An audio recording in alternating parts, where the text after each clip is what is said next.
Vous souhaitez maintenant lier le mot de vocabulaire avec la photo en insérant une flèche. Donc dans l'onglet insertion, vous avez images, formes, etc. Vous voyez, pour l'instant c'est grisé, donc pourquoi? Parce que j'ai dû sélectionner mon tableau. Donc ce que je vais faire déjà, c'est cliquer quelque part. Donc là j'ai mon curseur et vous voyez que ça n'est plus grisé, c'est revenu en couleur. Donc moi ce que je veux, c'est insérer une forme. L'image on l'a déjà vu précédemment, le tableau aussi, là on va insérer une forme. Donc je clique sur forme et il me propose tout un tas de choses. Ça va des bulles façon cartoon jusqu'à des flèches, des carrés, des cercles, des dessins, etc. Et donc nous ce qu'on veut, c'est une flèche avec un trait.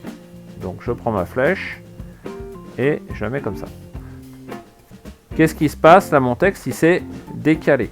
D'accord? Et des fois c'est la photo qui se décale. Donc pour résoudre ce problème, on va cliquer un clic gauche sur ce petit icône là. Et nous on va dire qu'on le veut devant le texte. Voilà. Donc ça on referme. Donc admettons, on va viser le milieu et on peut après débloquer. J'arrive pas tout à fait à la mettre où je veux, mais c'est quasiment, vous voyez qu'en tout cas mon texte ne bouge plus. Mon texte n'est plus chassé par ma flèche. Maintenant la flèche, vous voulez la personnaliser. Hein.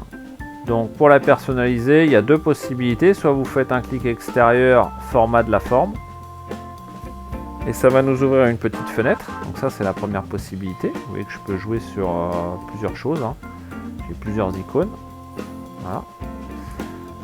Alors si on est sur accueil, par exemple, je fais format de la forme. Et là, je peux accéder à tout un tas de choses là-dedans. Donc soit je réouvre ma feuille de tout à l'heure, soit je reste simplement avec ce que j'ai en haut. Par exemple le contour, je peux décider de changer de couleur et de la mettre par exemple en rouge. Je peux décider de changer l'épaisseur. Voilà, moi je veux une grosse flèche. Et puis je peux aussi modifier le style de la flèche en mettant par exemple des traits, un trait discontinu par exemple. Voilà. Voilà un exemple. Bon là le rouge je trouve que c'est un peu trop criant, donc je vais rechanger la couleur, je vais le mettre en bleu, c'est un peu moins agressif. Et puis ma flèche, si elle me plaît comme ça, après je peux la dupliquer, je peux la reproduire. Donc je la mets, je la saisis et je vais faire comme d'habitude, un CTRL-C. Voilà.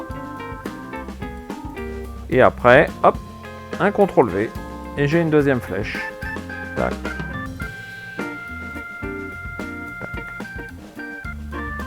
Autre possibilité, si je veux faire un copier-coller de ma flèche, je clique sur ma flèche, je fais un clic extérieur, je fais copier, je clique ailleurs, je refais un clic droit et je fais coller. Alors le coller c'est le premier icône. Tac. Et après je peux la déplacer à l'aide de la petite croix. Et je peux bien sûr déplacer une extrémité ou l'autre, je fais ce que je veux avec ça.